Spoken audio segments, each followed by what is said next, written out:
Clip number 1162۔ اس clip میں آپ قرآن پاک کی سورہ احزاب کی آیت نمبر 25 سے 26 تک کی تلاوت، ترجمہ اور تفسیر قرآن صراط الجنان سماعت فرمائیں گے۔ بسم اللہ الرحمن الرحیم۔ ترجمہ: اللہ کے نام سے شروع جو نہایت مہربان رحمت والا ہے۔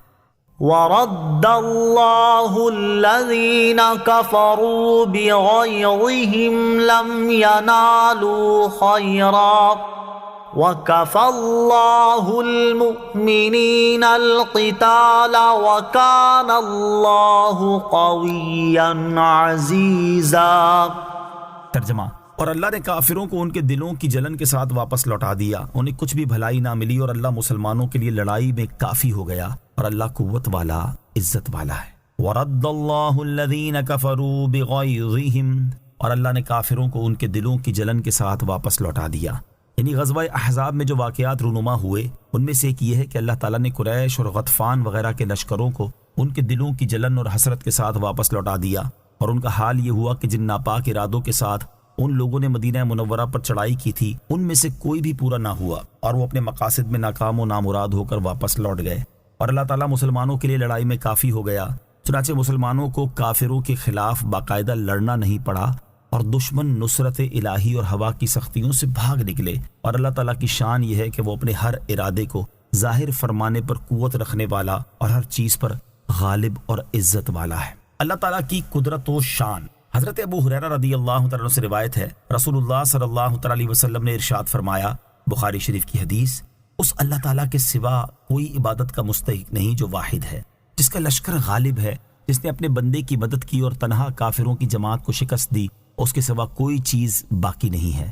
بخاری شریف کی ایک اور حدیث، حضرت عبداللہ بن اوفا رضی اللہ تعالیٰ عنہ فرماتے ہیں کہ رسول اکرم علیہ الصلوۃ والسلام نے غزوہ احزاب کے دن کفار کے لشکروں کے خلاف یوں دعا فرمائی، اے اللہ عز و جل، کتاب کو نازل کرنے والے، جلد حساب کرنے والے، اے اللہ عز و جل، ان لشکروں کو شکست دے اور ان کے قدموں کو ڈگمگا دے۔ اس سے معلوم ہوا کہ اگر رب عز و جل چاہے تو مسلمانوں کو ہوا کے ذریعے سے اور اپنے حبیب علیہ الصلوۃ والسلام کو مکڑی کے کمزور جالے کے وسیلے سے دشمن سے بچا لے، اور چاہے تو فرعون کو مضبوط قلعے سے نکال کر غرق کر دے، اور ابابیل جیسے چھوٹے سے پرندوں سے ہاتھیوں کو ہلاک فرما دے۔ وَأَنزَلَ الَّذِينَ ظَاهَرُوهُم مِّنْ أَهْلِ الْكِتَابِ مِن صَيَاصِيهِمْ وَقَذَفَ فِي قُلُوبِهِمُ الرُّعْبَ فَرِيقًا تَقْتُلُونَ وَتَأْسِرُونَ فَرِيقًا۔ ترجمہ: اور جن اہل کتاب نے ان مشرکوں کی مدد کی تھی، اللہ نے انہیں ان کے قلعوں سے اتارا اور ان کے دلوں میں رعب ڈال دیا، ان میں ایک گروہ کو تم قتل کرتے ہو اور ایک گروہ کو قید کرتے ہو۔ وَأَنزَلَ الَّذِينَ ظَاهَرُوهُم مِّنْ أَهْلِ الْكِتَابِ، اور جن اہل کتاب نے ان کی مدد کی تھی انہیں اتارا۔ اس سے پہلی آیات میں غزوہ احزاب کے احوال بیان ہوئے، اور اب یہاں سے بنو قریظہ کی یہودیوں کے ساتھ ہونے والی جنگ کے حالات بیان کیے جا رہے ہیں، جنہوں نے رسول کریم علیہ الصلوۃ والسلام کے مقابلے میں قریش اور غطفان وغیرہ کے لشکروں کی مدد کی تھی۔ غزوہ بنو قریظہ کے مختصر احوال۔ غزوہ بنو قریظہ غزوہ خندق کا ایک قسم کا تتمہ ہے۔ یہ غزوہ سن 4 یا 5 ہجری ماہ ذی قعدہ کے آخری دنوں میں واقع ہوا۔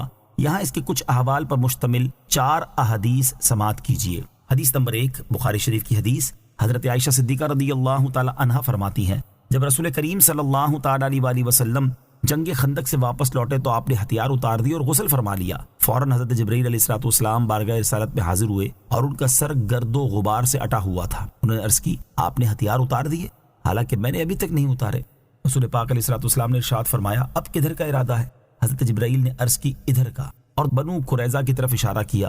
حضرت عائشہ صدیقہ رضی اللہ تعالی عنہا فرماتی ہیں، رسول اللہ صلی اللہ تعالی وسلم فوراً ہی بنو قریظہ کی طرف تشریف لے گئے۔ حدیث نمبر 2، بخاری کی حدیث، حضرت عبداللہ بن عمر رضی اللہ تعالیٰ عنہما فرماتے ہیں، نبی کریم علیہ الصلوۃ والسلام نے جنگ احزاب کے دن ارشاد فرمایا، کوئی عصر کی نماز نہ پڑھے مگر بنی قریظہ میں جا کر۔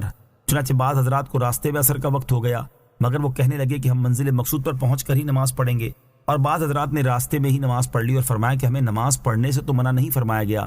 جب نبی کریم علیہ الصلوۃ والسلام کے سامنے صورتحال کا ذکر کیا گیا تو آپ نے کسی فریق پر بھی ناراضی کا اظہار نہیں فرمایا۔ حدیث نمبر 3 صحیح مسلم کی روایت میں ہے، حضرت عبداللہ ابن عمر رضی اللہ تعالیٰ عنہما فرماتے ہیں جب ہم غزوہ احزاب سے واپس لوٹے تو رسول پاک علیہ الصلوۃ والسلام نے ہمیں یہ ندا فرمائی، بنو قریظہ میں پہنچنے سے پہلے کوئی شخص ظہر کی نماز نہ پڑھے۔ بعض صحابہ کرام نے وقت ختم ہونے کے خوف سے بنو قریظہ پہنچنے سے پہلے نماز پڑھ لی، اور دوسرے صحابہ کرام نے کہا ہم اسی جگہ نماز پڑھیں گے جہاں نماز پڑھنے کا نبی پاک صلی اللہ تعالیٰ علیہ وسلم نے ہمیں حکم دیا ہے، اگرچہ نماز قضا ہو جائے۔ حضرت عبداللہ ابن عمر رضی اللہ تعالیٰ عنہما فرماتے ہیں سید المرسلین صلی اللہ تعالیٰ علیہ وسلم نے فریقین میں کسی کو ملامت نہیں کی۔ مذکورہ بالا دونوں روایتوں میں تطبیق اس طرح ہے کہ یہ واقعہ ظہر کی نماز کا وقت داخل ہونے کے بعد پیش آیا تھا۔ بعض صحابہ کرام نے مدینہ منورہ میں ظہر کی نماز پڑھ لی تھی اور بعض نے ظہر کی نماز نہیں پڑھی تھی، تو جنہوں نے ظہر کی نماز نہیں پڑھی تھی ان سے آپ نے فرمایا تم بنو قریظہ میں جا کر ظہر کی نماز پڑھنا، اور جنہوں نے ظہر کی نماز پڑھ لی تھی ان سے آپ نے فرمایا تم بنو قریظہ میں پہنچ کر عصر کی نماز پڑھنا۔ حدیث نمبر 4 بخاری شریف کی حدیث۔ حضرت عائشہ صدیقہ رضی اللہ تعالی عنہا فرماتی ہیں بنو قریظہ حضرت سعد رضی اللہ تعالیٰ کو منصف بنائے جانے پر قلعے سے نیچے اتر آئے، کیونکہ فریقین نے حضرت سعد کو منصف تسلیم کر لیا تھا۔ حضرت سعد رضی اللہ تعالیٰ نے فرمایا ان کا یہ فیصلہ کرتا ہوں کہ ان کے جو مرد لڑنے کے قابل ہیں انہیں قتل کر دیا جائے، ان کی عورتوں اور بچوں کو لونڈی غلام بنا لیا جائے، اور ان کے مال کو مسلمانوں پر تقسیم کر دیا جائے۔ حضرت سعد رضی اللہ تعالیٰ کے فیصلہ فرمانے کے بعد مدینہ منورہ کے بازار میں خندق کھودی گئی اور وہاں لا کر ان سب یہودیوں کی گردنیں ماری گئیں۔ ان لوگوں میں قبیلہ بنو نذیر کا سردار حیی بن اخطب اور بنو قریظہ کا سردار کعب بن اسد بھی تھا، اور یہ لوگ 600 یا 700 جوان تھے جو گردنیں کاٹ کر خندق میں